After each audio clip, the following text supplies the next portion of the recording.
Welcome to Freedom Cast, a podcast dedicated to interviewing star icons and entrepreneurs who have encouraged others to become more healthy and active. My name is Ashton, and it's my pleasure to host you as we take another trip through the fitness industry. It's entertaining and informative, and I hope it makes fitness more exciting and special to you in your own fitness journey. Freedom Cast is supported by Freedom Fitness Equipment in Charlotte, North Carolina.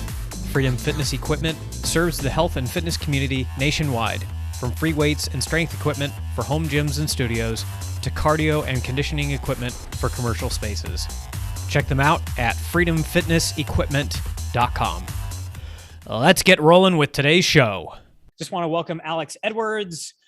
She is a bodybuilding competitor, owner of her own gym. You formerly competed in powerlifting, from what I understand, correct? Yeah. Awesome. And she's on the podcast today. The thing that caught my eye was a really good fitness content. She's replying to a lot of questions people just have, like practical things and advice. So welcome, Alex. Thanks for coming on. Thanks again for having me. Yeah, absolutely. So give me a little bit of background, like who are you? How do you have enough time to manage like all of this media and a gym and like bodybuilding is a full-time job in and of itself. So what the heck? Yeah. What the heck is right? To be perfectly honest, there aren't enough hours in the day because in addition to everything you just listed, I also work a full-time job and my husband has children who are involved in sports. Yeah, there are not enough hours in the day. Holy cow. Yeah, my goodness. So I guess to circle back around to the original question, I got started. So before I even met my husband, I got clean and sober like in my mid to early 20s. Okay. And found that I had just so many hours in the day, and I was like, man, I need something productive to do with this time. And so I got a gym membership and I was, little cardio bunny on the elliptical. And I was watching these people, out over the gym floor lifting weights. And I was like, man, that looks so cool. And I remember specifically one chick, she was doing lat pull downs. And I was like, I want my back to look like that. Yeah. And, at that time, there wasn't a whole lot. There was like bodybuilding.com, the end. There wasn't even a lot of content on YouTube. So, it was kind of a dive headfirst into the shallow end situation. But yeah, I just kind of got started, eventually got to a point where I could hire like a personal trainer. It was actually like a group fitness class, but it was heavily focused on strength specifically. Okay. And they're the ones who convinced me to start in powerlifting. And I was like, oh, I don't know, I'm not very strong, blah, blah, blah, blah, blah. And they were like, nah, come on, and kind of grabbed me by my ear and tugged me into competition. And, then I really fell in love with competition, eventually ended up bodybuilding. My husband and I opened our gym and, the rest is history. Wow. What, just out of curiosity on the addiction side, if that's not too personal, what brought you out of that? It was just a series of events where I was kind of at a rock bottom, so they say, and, I was kind of looking around and I was like, all right, man, it's either more of this or like time to make a change. And so I'm really fortunate to have had some like family support with that who helped get me to where I needed to be to get the help that I needed at that time. Awesome. I'm so excited. The gym progression wise, like where is the purchase of the gym and this process? Like where are you starting to compete? Like how does all that line up? So I started competing my first meet was in 2016. Okay. And so at this point in time, my husband and I were just kind of dating.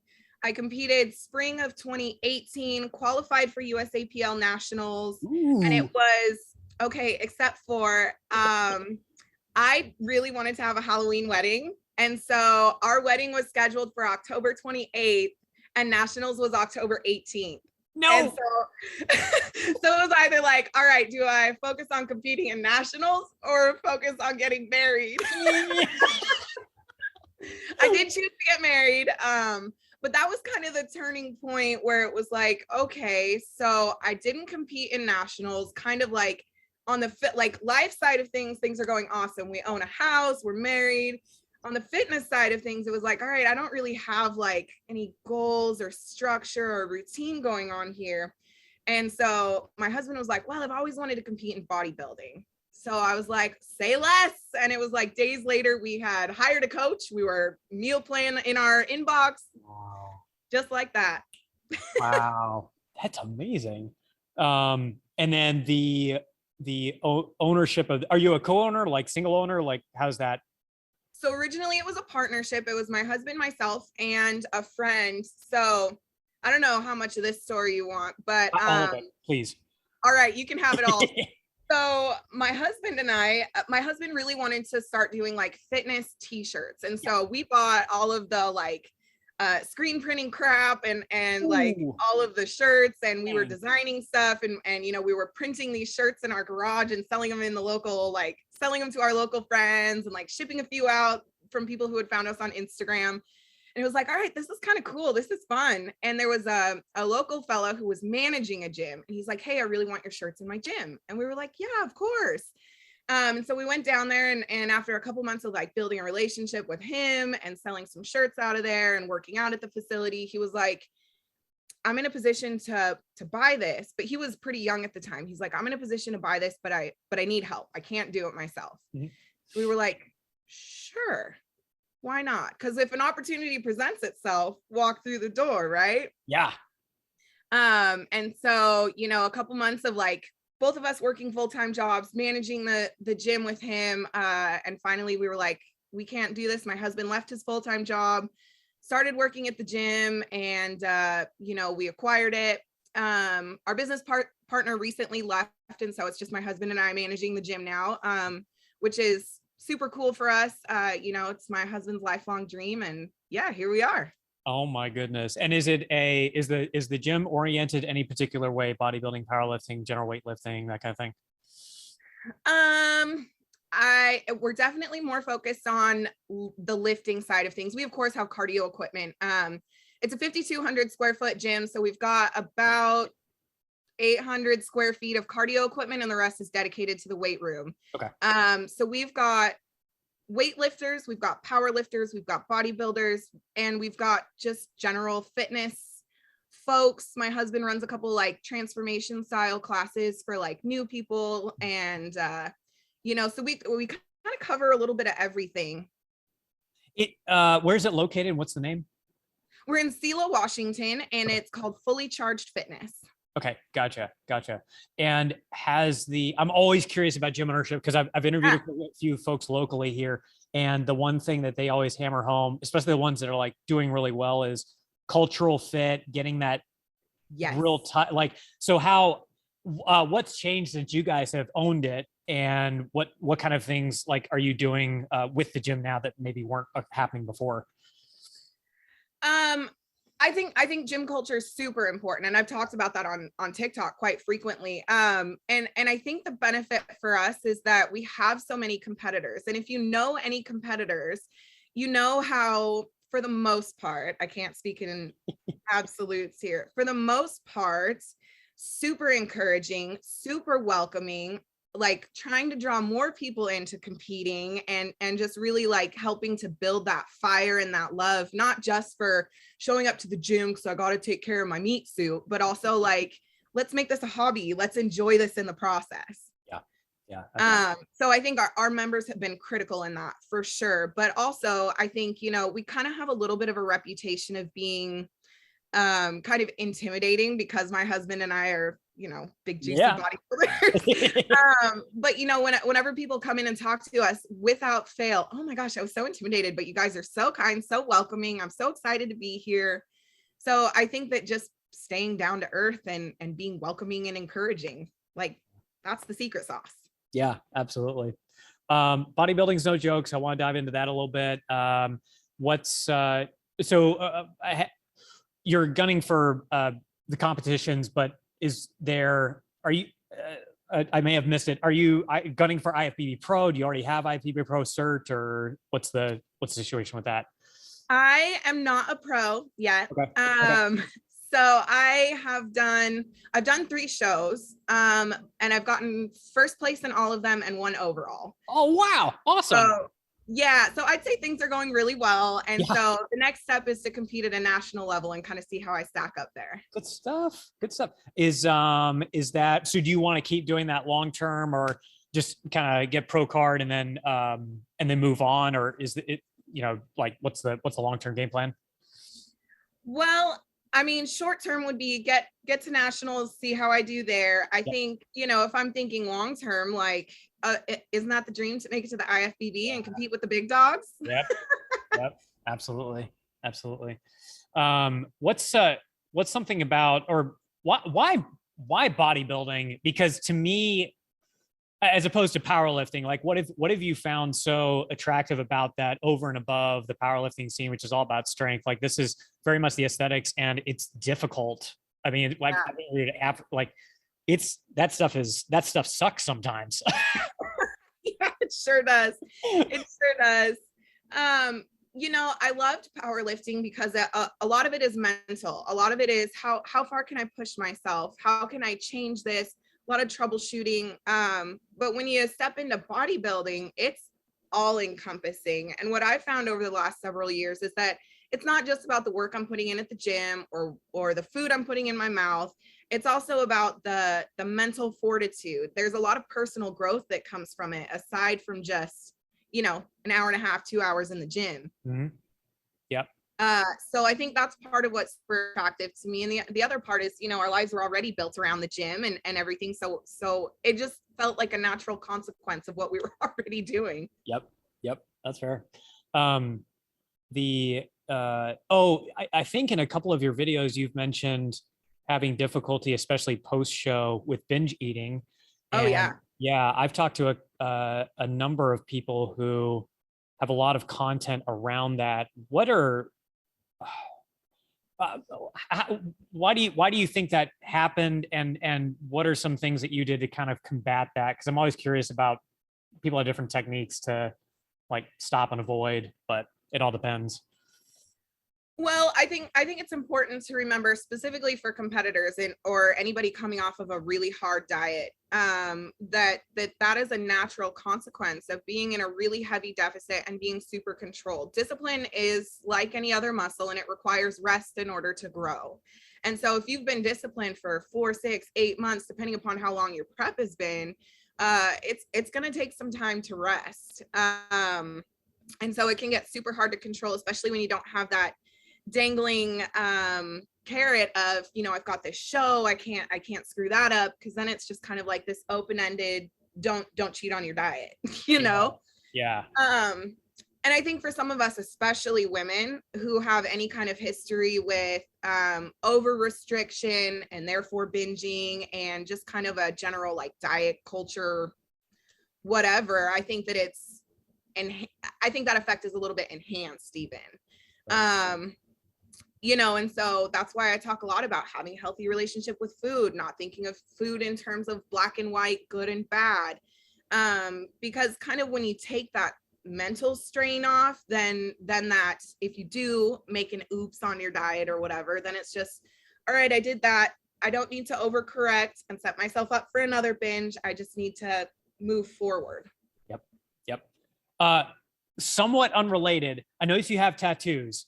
And I'd love for you to talk about like what you've got on there, but does that, I have heard like very mixed things about whether tattoos affect the aesthetic and the judging portion of bodybuilding, guys and men and women. Does it really matter? Cause like you're going in with a tan anyway, and it like covers everything up, or like, what's the story there? I get that question a lot. And it wasn't ever something that I had considered as being like potentially detrimental. I do find that depending upon how the light's hitting or whatever, that because of the tattoo, it can make me appear less symmetrical because it covers so much real estate. Okay. If I go like this, because of where the tattoo lands, it can kind of change the way that delt cap appears. Huh. I think for the most part though, I think that if you're shredded and you're up there on stage and presenting well, I just don't know how much that's really going to affect, Yeah, that's what I would think. And, I don't think it's affected people like, I believe, I don't want to misspeak, but like guys like Chris Bumstead do have like shoulder sleeve or like some tattoos when they're, maybe I'm wrong. I'm not sure if Chris does. I know that there are plenty of pros who are tattooed though. Like for instance, one gal specifically comes to mind who recently achieved IFBB pro status. In the figure division, the back is super important, and her whole back is covered, you know? Oh, wow. So, yeah. So if she can get a pro with her whole back covered when back is arguably the most important part of being figure. Yeah. It's not gonna matter. Yeah, absolutely. All right. So talk to me about the tattoos. Like what you got going on? This is my little zombie pal. There's not really any story besides that I'm a big horror fan. Nice. So eventually, hopefully the whole thing will be, just kind of a horror themed sleeve. Sweet. This is an anchor. It says "Stay grounded." Nice. Me and two of my best friends many moons ago, we were in Seaside, Oregon, went into a tattoo shop on a whim, and it's like, since it's on the coast, we went for a nautical theme. There's nice. I like it. a lot of people have meaning behind their tattoos, but mine was pretty much just, I like that, put it on me. That's awesome. Very cool. Very nice. So TikTok, and it blows my mind how many people have gone in on the fitness side who are like relatively unknown on Instagram and blow the F up on TikTok, and they should be blowing up on Instagram as well. But like, where was that point for you where you got the account, you're like, oh, heck yeah, and all of a sudden took off?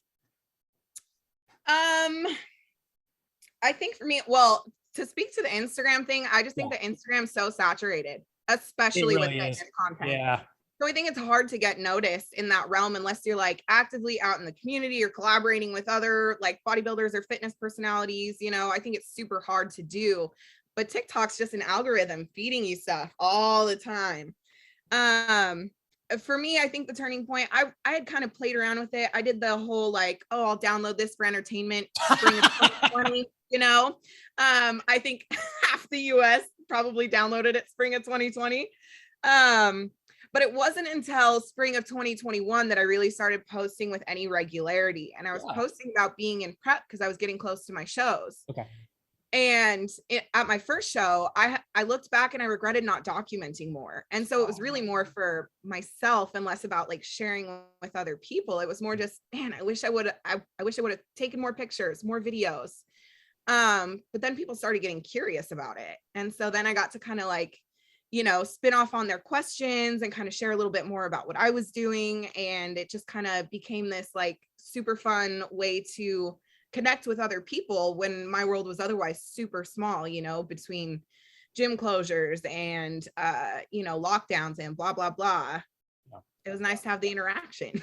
Absolutely. And the stuff you're putting out is fire, by the way. Like, thank you. If anybody's listening to this and doesn't follow Alex, please do. But by the way, I freaking love your username, Quadzilla. Seriously, that's that's awesome. Are you do you define yourself as quad dominant?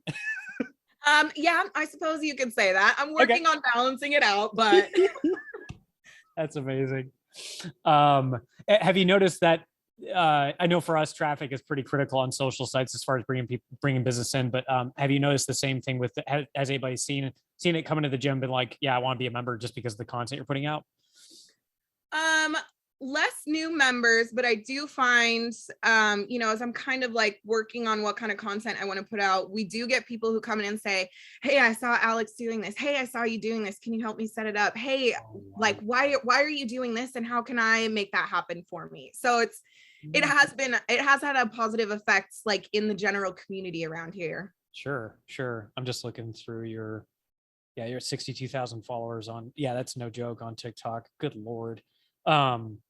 I try not to think about that number because when I think about like how many people that actually equals, it's kind of like anxiety inducing. That's over half the population of the city I live in. It's crazy. Somebody was putting in terms of like stadium sizes, and that really blew my mind because trying to think like Panther Stadium down here in Carolina is what, probably 30 to 50,000, I'd guess. No way. Yeah, I mean, it's it's deep. I think that's right. I think I'm not exaggerating. So like that's double stadium size, which is wild to think about. Sorry, not to continue to pile on the anxiety. That's amazing. I love it. So what, as far as, so is more of your content now just around like day-to-day life? And it seems like it isn't just answering good questions, but are you trying to orient more of it towards giving good bodybuilding advice, or are you kind of all over the place in terms of like do a little bit of powerlifting, do a little bodybuilding because you've got those backgrounds?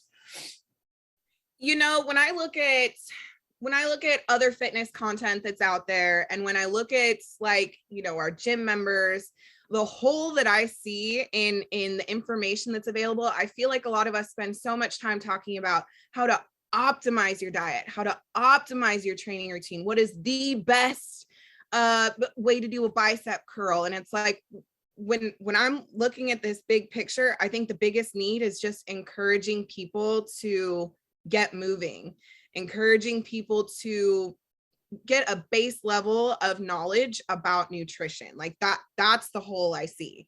It's not, people don't need to know how to do a super restrictive bodybuilding diet. They need to be encouraged to go for a walk 3 days a week. Yeah. Yeah. A lot more. Well, and I don't know if you've noticed this about TikTok, again, compared to Instagram.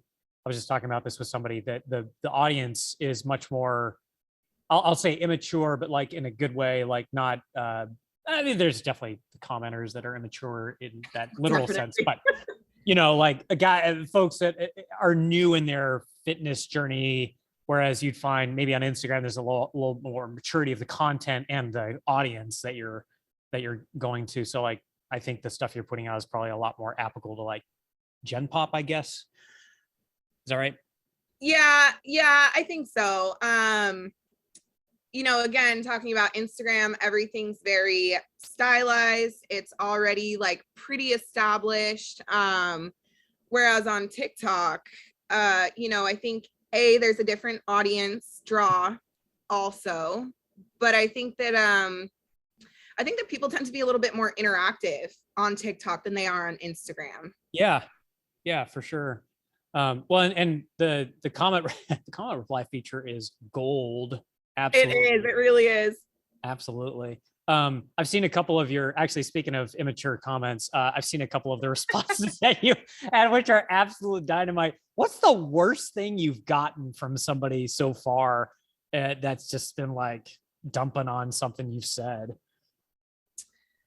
Oh, you know, it's hard to say because I've either already replied to it and made a joke out of them, or I don't know, just not a lot really like hits me at my core, because they're tearing apart what my acne that I've had for 15 years, or making fun of me for having big muscles that I got intentionally. Like, oh I don't know. I just think but I do think it's important to respond to and address those comments. I was just talking to my husband about this last night, because I know that I can see the age range of my audience.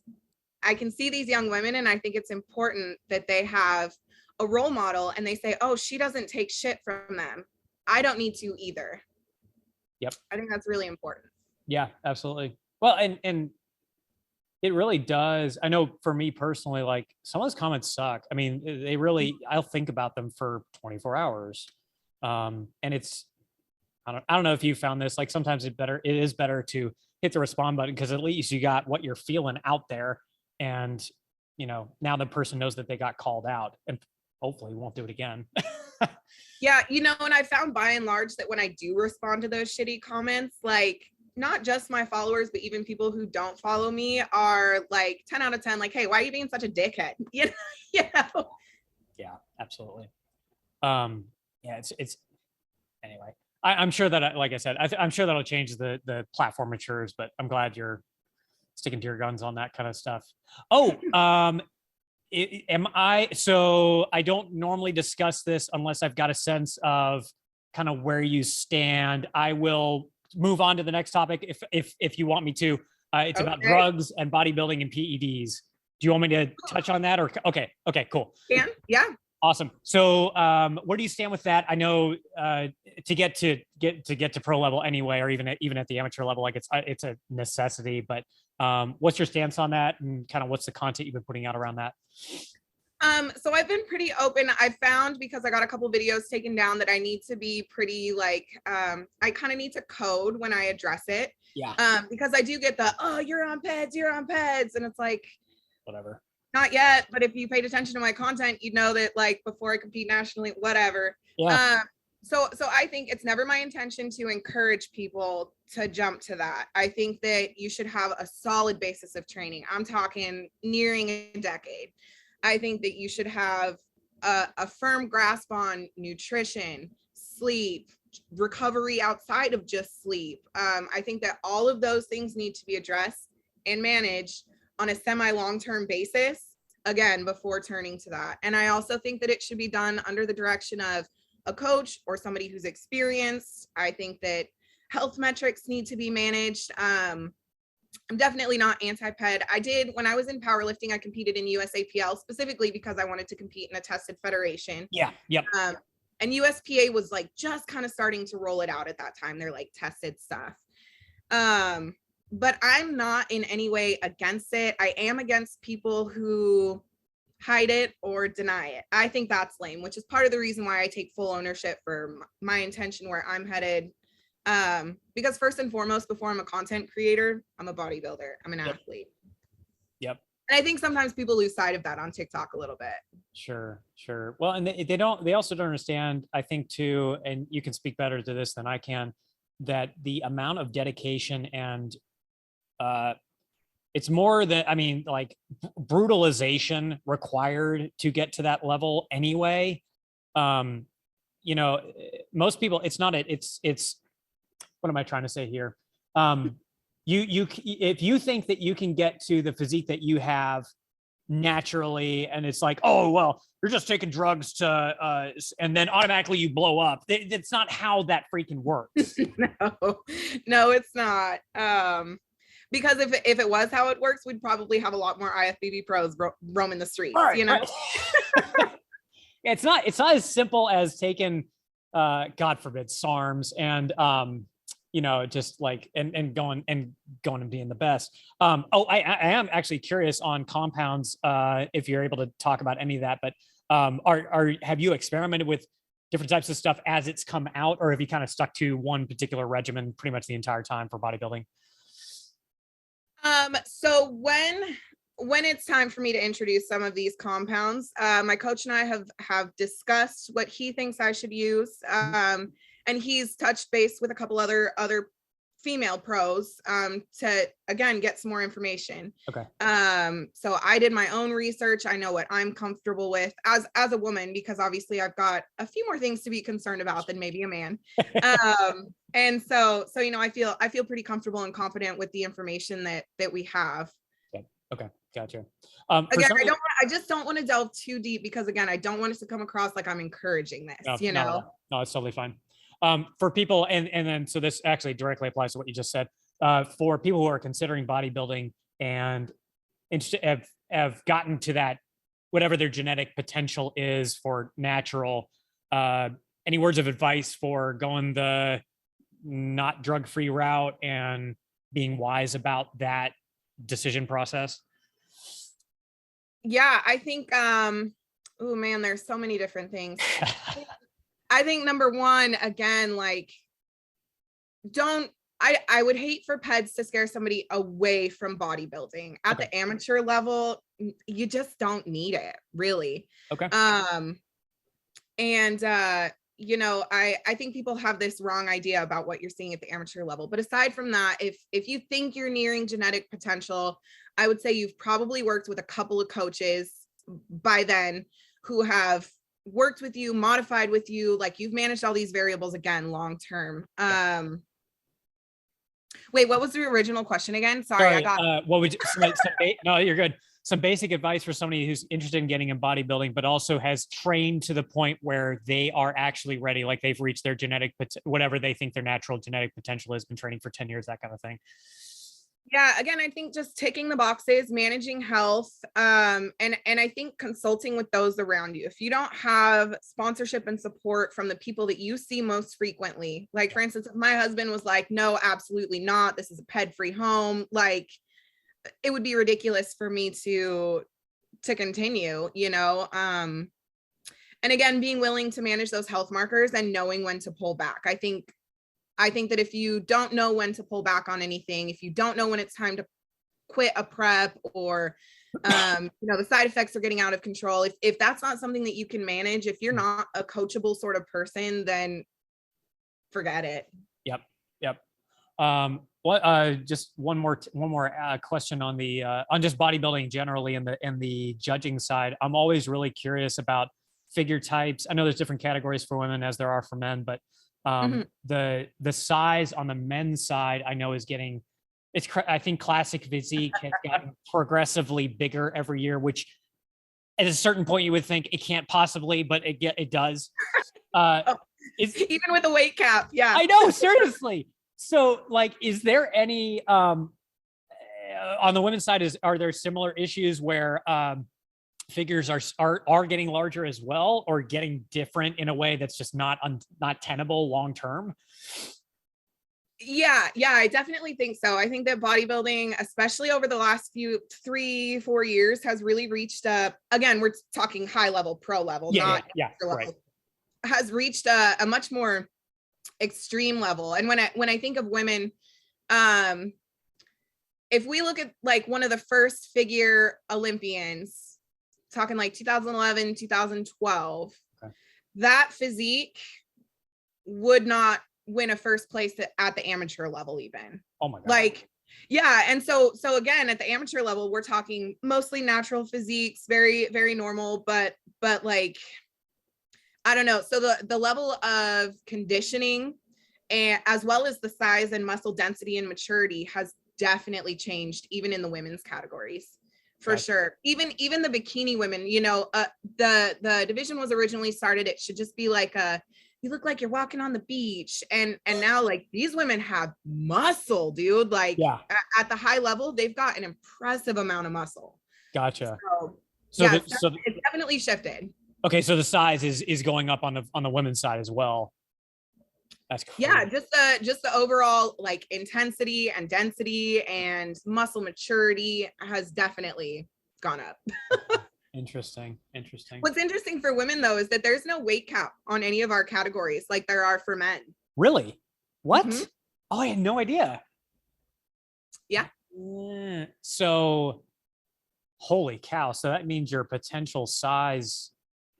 Wow. So that would mean, there's only so much you can pack on. Well, like, I mean, yeah. One frame like mine, you know, but yeah. Wow. Oh my goodness.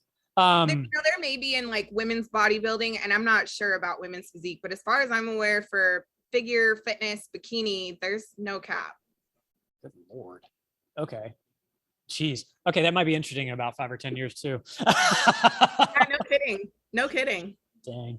Yeah, I wonder, you know, and you can only come up with so many compounds to continue, male or female, to like continue to grow that. I you know, it's going to be very, I mean, we keep seeing, and this sucks, but like, particularly on the guy side, like more and more bodybuilder deaths or heart attacks. And John Meadows just passed, and that was horrific. But I wonder, I wish, two things, right? I wish it was controlled, studied, regulated, and explored far more than it is, which is why I appreciate folks like you for actually willing to talk about it. But at the same time, it's wild to me that after this many years, there have been compounds. SARMs was kind of the expectation that it would be a safer drug, but like there have been compounds that are that much safer than the stuff that's out there already. Well, I think the compounds that are out there are, I mean, they just are what they are. But I think, again, managing those health side effects, knowing when to pull back, knowing when to say, wow, my health is in jeopardy. Yeah. But I also think that, all right, if we're seeing this increase in mortality directly linked to ostensibly these compounds, at what point then are we going to kind of change the judging criteria and no longer reward the most extreme, biggest physique? Yeah. But again, we're speaking like super high level. This doesn't apply to most of us. Right. I want to make sure that we make that distinction, because again, like, I don't want to scare anybody away from bodybuilding. It's awesome. Yeah, absolutely. I mean, but you would wonder too, now that I'm thinking about this, I mean, if you'd have I don't want to say a revolution, but like a mini revolt on the bodybuilding side, where they go similar to what has been happened with the NFL with concussions, where they say this is too much of a health risk. The judges are biased towards this particular physique, and we're not complying anymore, or you've got to change the rules. I wonder if that would ever happen, or if people just like, oh yeah, hell yeah. Like the bigger the better all the time, every day. So. You know, it's hard to say. And I think it's important to remember, though, that the IFBB is a business at the end of the day. And so if the mass monsters are drawing attention and people buying live streams and tickets to the expos, and the companies are still coming to the expos and paying buku bucks, then what's the incentive to quit? You know, the almighty dollar. Yep. No, it's true. I want to talk a little bit about your gym and some of the things as a gym owner that you've encountered. I'm sure there's all sorts of stories you can share, but you know, what are I've like I said, I've talked with a few gym owners before, and it can be very difficult. Anything that you've run into as a gym owner that's been particularly challenging since you guys have owned it? Yeah, a global pandemic, I would say. Oh, well, yeah, you know. Yeah, that was super challenging. I am curious though, how did you guys survive that? Because a lot of gyms did shut down. I mean, we're in the fitness equipment business, and everywhere you look, like guys are shutting their doors for longer than 2 months. The ones that didn't, you know, it's crazy town. Yeah, I think we got really lucky with where we're located. We got really lucky with the community that we had built. We had a lot of you know, support and sponsorship. We rented out equipment so that people would feel more comfortable. They could use it at home. We had applied for the PPP, but we were denied. We got the EIDL, and that was enough to kind of see us through the shakiest parts. And you know, again, we're just super lucky to have the community support, and we're definitely still feeling the after effects of that. But I feel like by and large, we've made it to the other side, perhaps. So. Yep. Is your membership in terms of like numbers comparable to what it was pre-COVID now, or? Oh, really? Okay. No, we've probably taken a 15% decrease, a 15% hit. Okay. And especially with that, you know, as a gym owner, you always look forward to that first of the year little boom. And because we had that post-Christmas spike in, you know, community transmission and cases and all of that, we definitely saw, it was like a ghost town in there for a couple weeks, you know. So we were just, I don't know, man. We have like, obviously we're fine, but you know, we just didn't see that kind of boom. And we found it's a little bit more difficult. You know, people are kind of like peeking in, like, what's going on in here? Are there too many people for me? Which is totally understandable. You know, I think as health and fitness professionals, I think we're remiss to not take some sort of precaution around that. Right. Absolutely.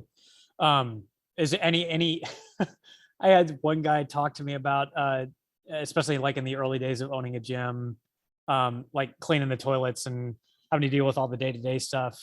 Any stories from that where something went horribly sideways, somebody didn't do something and you walked in on it? Oh man, you know, I feel like that's just part of the game. There have been times that there have been 2 times that we were called, you know, in the middle of the night. Hey, the drain's leaking, and we come in and the drain in the bathroom floor is just gurgling up, and we're like, fuck. Oh no. Let's see. One time we just had torrential downpours, and again in the freaking cursed bathroom, there's like water leaking out. So our gym is like, we're decorated with like plywood, and then the bottom half is like corrugated tin. So it's kind of like an industrial unfinished look. And there was just water gushing out from behind the tin. And I'm thinking to myself, oh my God, how, why, this isn't my building. Somebody please come help me. Oh my word. Fortunately, it was a simple fix. It was just like a clogged drain at the top, but somehow it had managed to get between the exterior wall and the interior bathroom wall. And it was just kind of like, it was like something out of a horror scene. Like, where is this coming from? Oh my god. Yeah, plumbing is no joke. I've had a couple of mold issues in the homes we've owned, and that stuff gets anywhere. Like, was there drywall behind the tin, or is it just tin and then the studs? It was fortunately studs and plywood, because again, we have that like industrial unfinished look. So fortunately, like we turned the heater on, it dried everything out, we're good to go. But at the time, just watching that water seep out from under the wall, it was like, oh my god, what are we doing? That is horrific. Oh my goodness. Well, that what's what have you noticed anything? I just go back. Now I want to talk to you a little bit about the content side of things, particularly with your TikTok. Have you noticed a trend in any particular direction on the fitness side of people asking more questions about certain topics in fitness? I know you've got a lot of Gen Pop on there, but things, I don't know, trends in the fitness industry or questions people are asking that you are starting to hear more often now that people are getting exposed to you and exposed to that side of TikTok, I guess? It's always food and supplements. Always. Really? Which is so funny, because to me, when I'm thinking about like, all right, what is my ideal content to create? I want to make workout videos. Yeah. I want to show you, like, that's like my passion. That's what I really love. But everyone wants to know about what they should eat and how much protein and which supplements are going to help them lose fat. And it's like, first of all, supplements aren't going to help you lose fat. Let's get that down right. But yeah, I end up spending a lot more time talking about nutrition than I had originally intended. Interesting. Yeah, because I would have thought they would have been all about like how much you lift, what's the rep max ranges, like all that weird, all the technical side of things. So interesting. And so what it sounds like your philosophy is pretty balanced on the supplement side. So what's your take on supplements, in the supplement industry, I guess, in general? Ooh, the supplement industry in general, I feel like, I think that, we've spent, especially, if you're kind of my age, later 20s, early 30s, whatever, then you spent a lot of time watching like hydroxy cut ads on TV and stuff. And so when people think supplements, they think, yeah, this is going to make me skinny. And that's what I want. And I think that the supplement industry kind of leans into that because they know that that's what's going to sell.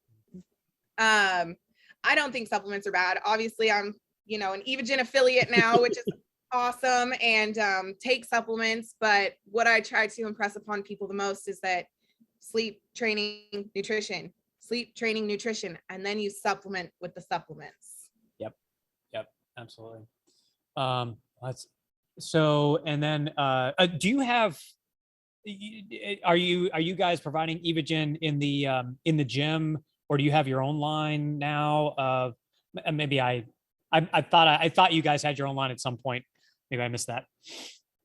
So we right now we retail Feast Mode flavors, the low sodium seasonings, which are super delicious. If you've never heard of them, buy them. Yeah. I don't have a discount code for you. I just think they're really good. Awesome. And then we have a local supplement company, FX Sups, available on our shelves. And our next brand that we were going to get in, I've done all the paperwork and everything, is Evogen. This was before they even reached out to me to be an affiliate. Wow. But again, with the, kind of recovering from COVID, that's a low priority on the financial investment scale. Yep, absolutely. Protein and shaker cups. And I don't think I've ever asked this question before. Helix is big. And I think they're trying to like get to more and more. Have you heard of Helix before? Okay. Yeah. They actually sent me a couple. Yeah. Oh, cool. So what maybe I'm not thinking about this the right way, but there's only so many versions of a shaker cup that you can create. Like, in your professional opinion, is a shaker cup, or are there design aspects to it that can really help with, I don't know, mixing or something like that? I'll be honest, if you shake something enough times, it's probably going to dissolve in water, especially if you've got like a decent high quality sup. But I will say what I really like about the Helix shakers is that I no longer have, like, when I use them, I don't have those little wire things all tangled up in my freaking dishwasher. and it's just one less piece. I don't have a drawer full of them. They aren't rattling around in the back of my car because they escaped. So I will say that is a really nice feature. Okay. Is it the shape of the bottle that allows it to mix a little bit more efficiently? Yes. Yeah. So it actually creates like, because it's like this like twisted, I don't know, hexagonal shape, it makes like a little vortex in it. Oh, no freaking way. Okay. I did not. I don't know why I never connected the dots on that. I just thought it was like something came like this and it didn't have any sort of twist to it. So I was No, like, it's like it's got like a little twist to it. So when you shake it vigorously, then it creates this little like vortex, and it really does do a super job of mixing. oh, that's so freaking cool. Yeah, that's way more efficient. Because I've seen the ones that you press the button and it has the blade and I'm like, that is just an accident waiting to happen. I'm sorry, but like somebody sticks Listen, their and if hand. I can't stick it in the dishwasher, I don't want it. No. Okay. Yeah, freaking absolutely. Oh my gosh. Well, that's a really cool. I may have to reach out to them. That's a really cool design. Yeah, it's a fun little product for sure. For sure. Nice. Any for beginner lifters in particular, which I mean, I'm sure there's a lot of people listening to this who are just starting out and getting into bodybuilding or powerlifting. Any practical advice that I don't know, maybe people haven't thought of if they're going to, whether they're going to a commercial gym or in a home gym and they're just starting out, things that you would recommend they do or think about as they're getting into that training regimen. And you're welcome to talk about the strength side because I'm very biased towards that. I think first and foremost, like, I think there's a lot of fear around going in and doing the wrong thing or not having an optimized workout plan or whatever. Just go in and lift some shit. Like, it's going to be fine. You're going to make mistakes in your lifting career. It's fine. Accept that. And I think that, oh man, there's just so much good information out there. So if you see somebody doing a deadlift on Instagram and you think, man, I really want to do that, go on YouTube. There's a bajillion different how-to videos and go in there, watch the video, do your rep, record yourself, see if your rep matches up, just look for that biofeedback. Don't expect that you're going to be able to just go in and it's going to look just like somebody who is a power lifter. But learn how to self-critique and you're going to go really far. Yeah. Would you ever recommend somebody setting up either Instagram or TikTok accounts specifically around, one guy that I follow, Blake Lifts, does this and specifically just recording your, all your lifts and letting the audience comment? I know that can be a mixed bag, but is there any benefit to that at all? Man, that's a good question. I suppose it depends on who's watching your content though. Because I can't tell you how many times I'll have some dude come on one of my Instagram videos and be like, actually the correct way to do that is, and it's like, okay, what are your credentials? Show me your trophies. Get out of here. So I think that, and maybe I'm biased because it's coming from a woman's perspective, because we get enough unsolicited advice, especially in the weight room. Oh, hot damn. Yeah, I can imagine. Oh my gosh. Yeah. I can't imagine somebody walking up to you and seeing that you're jacked and being like, oh no, she definitely needs some help. Yeah. So, you would think. I guess it would be, well, anyway, do you find that, by the way, being jacked like helps you avoid any of that, or are people like still like, well, I think for the most part, I think also since everybody's coming to my house for the most part, yeah. But I do find sometimes that when we're out of town, I get some looks like this, and I forget I'm not just a regular person sometimes. That's awesome. Well, and I don't think men or women should be afraid of muscle. Like that's, I'm sure you feel the same way, but like it's from a like, do y'all have kids or? My husband has two. Yeah. Okay, awesome. So like for me, my kids looking up and seeing, hey, mommy and daddy are strong and able to defend us and defend themselves and like stand up for themselves and the confidence that goes with that. I think that speaks volumes. I've talked to people about that and they're like, well, no, I'm not so sure. Like, what are my kids really going to think? Your kids are going to think you're freaking awesome is what it is. Yeah, they're gonna say, "Oh my gosh, my mom can lift so much weight." Like for sure, for sure. Yeah. So at least that's what we found. Well, and being gym owners and in fitness, whatever, like we support any activity whatsoever. So my husband's son is in track and cross country. He's a phenomenal sprinter, and his daughter's in karate. And so it's like whatever gets you moving, man. You don't have to have giant delts. Just do something. Yep. Get active. Get off the couch. Don't be like 90% of the United States. Yeah, for sure. Nice.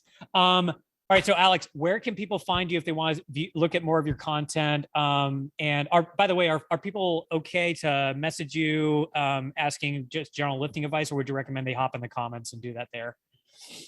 Honestly, either way is fine with me. Okay. My DMs are open on Instagram. So on Instagram, I'm quad_ZILLUH. That's Quadzilla.